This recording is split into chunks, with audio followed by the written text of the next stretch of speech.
Teve início a solenidade presidida pelo ministro Alexandre de Moraes, da diplomação do presidente Lula e do vice-presidente Geraldo Alckmin, eleitos para governar o país nos próximos 4 anos. Presidindo essa sessão hoje, me cabe a responsabilidade de desejá-los boa sorte a ambos. Muito obrigado, deputado Marcel Van Hatten. Boa sorte ao Brasil, que vai precisar, porque sim, claro.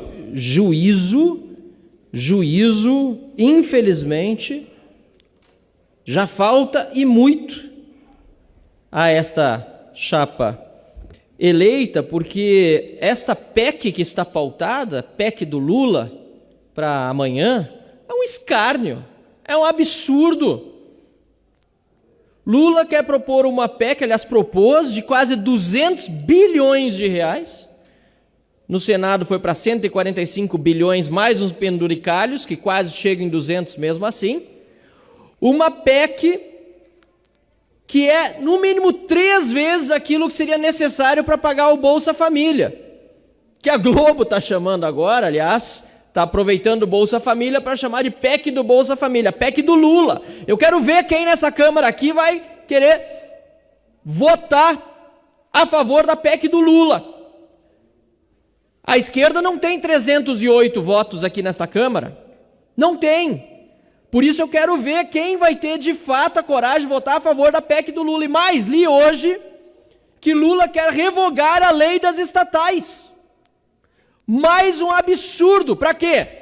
Para colocar políticos, como aconteceu no passado, deve voltar a acontecer, a roubalheira desenfreada e a falta de responsabilidade com dinheiro público, com dinheiro das estatais, que já deveriam, aliás, estar privatizadas, desestatizadas.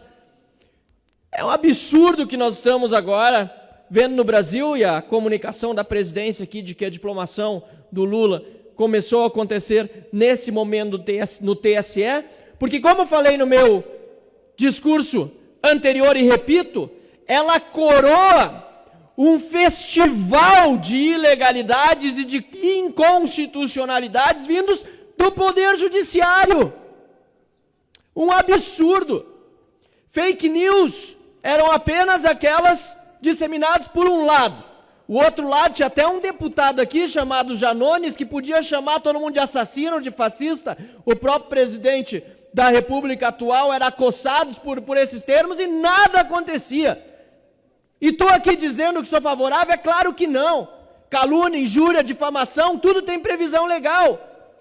Agora, em que pese a previsão legal, o Supremo Tribunal Federal criou um inquérito fake, o dito inquérito do fim do mundo, depois outro inquérito das tais das milícias digitais, tudo para quê? Para perseguir politicamente. Todo esse processo eleitoral foi eivado de parcialidade, lamentavelmente, da Corte Eleitoral e do Supremo.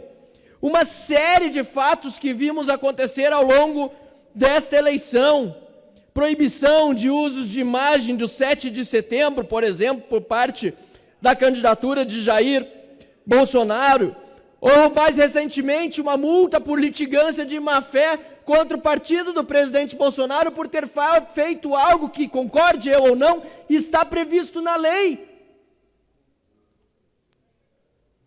Os superpoderes concedidos ao TSE até mesmo para censurar órgãos de comunicação, jornalistas, e que estão calando parlamentares, ameaçados, inclusive agora mais recentemente, por multas de 20 mil reais por dia, se vierem a fazer falas ou posts atentatórios à justiça eleitoral, ao Estado Democrático de Direito, sem uma definição clara do que seria isso, algo que foge completamente aos ditames do Estado de Direito, aquilo que se espera numa república constitucional, em que a lei deve valer igualmente para todos e não alguns estarem acima da lei ditando as regras, como o Supremo Tribunal Federal e a Justiça Eleitoral estão fazendo agora.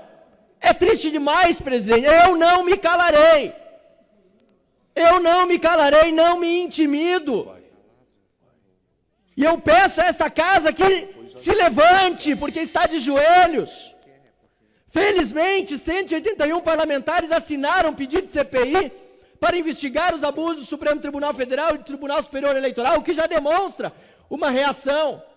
Mas ela tem que ser maior do que isso, para que jamais voltamos a viver o que nós estamos vivendo hoje. É surreal, é orwelliano, aliás, é kafkiano. O processo de Kafka é o processo eleitoral brasileiro. Como pode, deputado Scherini, a mesma pessoa ser vítima, ser promotora de acusação e ser julgadora e ter superpoderes para fazer sozinha o que bem entender? Repito, não é algo que deva dividir essa casa entre direita e esquerda, bolsonaristas ou lulistas. Não! É algo que deve unir esta casa contra esses arroubos e esses abusos em favor do Estado de Direito, da democracia liberal, constitucional e representativa. Permanecerei falando aqui, ainda que seja o último e sozinho, mas felizmente tenho visto cada vez mais parlamentares se manifestando, como é o caso hoje do deputado Scherini, deputado Zé Medeiros e tantos outros, que se revoltam contra a injustiça e não contra a justiça. E, portanto, para concluir, senhor presidente, eu aqui defendo o Poder Judiciário, que ele fique dentro da Constituição, porque esta é a melhor defesa que eu posso fazer no Poder Judiciário. A melhor defesa que eu posso fazer do equilíbrio institucional nesse país é a de que nós coloquemos a bola no meio de campo e que o Judiciário julgue e não extrapole suas funções. O Legislativo legisle, fiscalize e não extrapole suas funções, muito menos tenha elas diminuídas por outro poder. E que o Executivo execute as políticas públicas para a qual foi eleito. Mas do jeito que está, senhor presidente, não dá para continuar, e por isso eu lamento tanto essa informação que Vossa Excelência trouxe no início da fala, não em virtude do resultado eleitoral, mas em virtude do processo como um todo. O processo como um todo, lamentável que nós estamos vivendo no nosso país, e que é muito parecido com o que nós estamos vendo em outros países da América Latina. Por isso eu digo, boa sorte ao Brasil, que Deus abençoe a nossa nação, porque a depender das notícias que nós estamos vendo mais recentemente, a situação daqui para frente não será nada boa.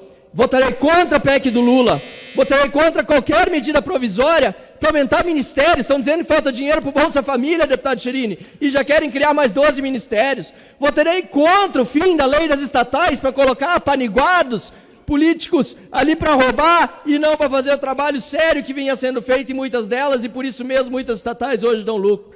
Lamentável a situação que nós vivemos hoje. De qualquer forma, boa sorte ao Brasil, Deus abençoe o nosso país.